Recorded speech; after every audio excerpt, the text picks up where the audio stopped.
In a heartbreaking essay for National Grief Awareness Day, Lisa Marie Presley shared the lessons she'd learned since her son Benjamin Keough's death in 2020.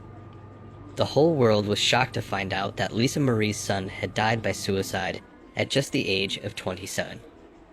Lisa Marie's manager shared in a statement regarding Lisa on her son's death. She is completely heartbroken, inconsolable, and beyond devastated, but trying to stay strong for her 11-year-old twins and her oldest daughter Riley. She adored that boy. He was the love of her life. Keep watching to find out about what she had to say when she finally opened up about her painful journey navigating through grief. Not much was known about Benjamin. He had kept a low profile despite being born into a famous family. He usually kept out of the public's eye. Benjamin was a musician, just like his mother and grandfather, and also had a few acting credits. Lisa Marie Presley had always shared about how fond she was of her son, and how much he had resembled her late father, Elvis. The family was distraught to find out that his death was actually a suicide, done through a self-inflicted gunshot wound in Calabasas. Lisa Marie Presley finally shared about her life after the loss of her son Benjamin Keough. She had written a moving essay about it in honor of National Grief Awareness Day. She shared in her essay the low points she had faced since her son's death and how, although tough, she had to stay strong for her daughters. Lisa Marie started the essay by saying, "Today is National Grief Awareness Day, and since I have been living in the horrific reality of its unrelenting grips since my son's death, I thought I would share a few things to be aware of in regard to grief for anyone who is interested. If not to help yourself, but maybe to help another who is grieving." She then went on to acknowledge that grief was not a comfortable subject for anyone, and that she knew it was an unpopular topic to talk about. Lisa Marie Presley shared about how she wanted to help make progress by speaking up about grief, despite how hard and triggering it can be. She spoke about how death and grief was part of life, whether we like it or not. Lisa Marie shared her sentiments about grief, saying that although there is more to be learned about it, what she knew for sure was that grief is not something that stops or goes away in any sense, even a year or years after the loss. She said that grief is something you will have to carry with you for the rest of your life, in spite of what certain people or culture wants us to believe. Lisa Marie added to that saying that grief is incredibly lonely. She mentioned how people are there for you to comfort you when the loss takes place, but that they eventually move on and expect you to do the same, especially when time has passed. This applies to even family, she says. Lisa Marie then proceeded to encourage others to check up on those who have lost a loved one, regardless of how much time has passed, saying that they will truly appreciate it. Lisa Marie then opened up about how a person can become a pariah in a sense if the death of their loved one was premature, unnatural, or tragic. Owing to her experience to when her 27-year-old son Benjamin had died of suicide, she said, "You can feel stigmatized and perhaps judged in some way as to why the tragic loss took place. This becomes magnetized by a million if you are the parent of a child who passed, no matter how old they were, no matter the circumstances."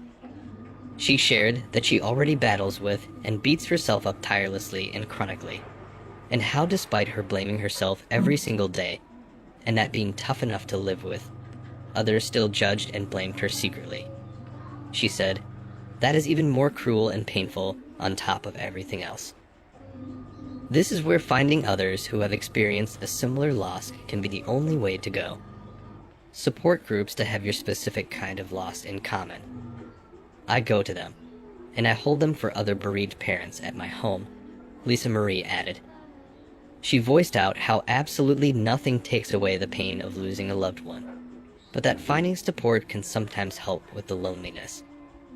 Lisa Marie shared from her own experience, saying that even old friends and family can abandon you, and that the unrelenting reality is that you will have to look for support from others who understand your pain. She likens losing a loved one to a horrendous club that you're forced to join. However, she said that after some time, she has now come to love and cherish her newfound friends who are in the same club. She candidly said that she understands why people avoid those who are victims of a terrible tragedy, especially once it's something like losing a parent or a child, which is everyone's worst nightmare. She said that she can recall a couple of times in her life where she knew parents who had lost their child, and while she was there for them when it happened, she avoided them after and never bothered to follow up with them, because they quite literally became a representative of her biggest fear. She added how she also judged them slightly, and said that she swore to never do whatever it was that she felt they either did or neglected in their parental actions and choices with their child. Yet here I am now living what it's like to be that same representative to other parents. Obviously, no parent chooses this road, and thankfully not all parents will have to become a victim to it. And I do mean victim here. I used to hate that word. Now, I know why. I've dealt with death, grief, and loss since the age of 9 years old. I've had more than anyone's fair share of it in my lifetime, and somehow, I've made it this far.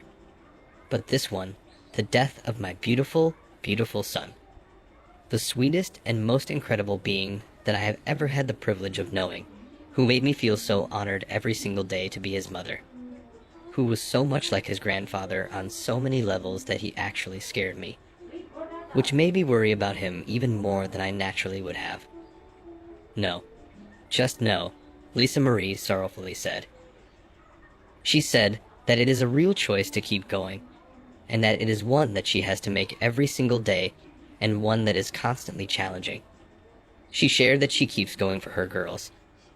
Lisa added to that saying that she keeps going because her son made it very clear in his final moments that taking care of his little sisters and looking out for them were on the forefront of his concerns and his mind. Benjamin absolutely adored them, and they him, she said. Mine and my 3 daughters' lives as we knew it were completely detonated and destroyed by his death. We live in this every single day. She spoke up about how she's sharing her journey on National Grief Awareness Day in the hopes to help raise some awareness about grief and loss. Just know after this day passes, for all your friends who have had a loved one die, every day is Grief Awareness Day. I'm saying this in the hopes that it helps someone who is suffering as I and my children suffer. In the hopes that maybe today, or as soon as possible, you can reach out to someone who is grieving someone they loved and lost. Whether they lost a child, a parent, a spouse, a sibling, a fiancé, anyone. She encourages others to ask the people who have lost their loved ones how they're doing. Ask them to talk about their person. Yes, we do want to talk about them. That's how we keep them alive in our hearts. That's how they don't get forgotten. That is what keeps us alive as well, she adds. Lisa Marie Presley ends the essay sincerely thanking everyone for reading it. She closes the essay by saying, I know how hard and triggering it is, but maybe let it trigger you to reach out to someone who needs it right now, rather than it just triggering something bad. This is what Lisa Marie Presley had to share about her thoughts and journey regarding her son's death. Thank you for watching, and make sure to leave a like, comment, and subscribe to this channel for more videos.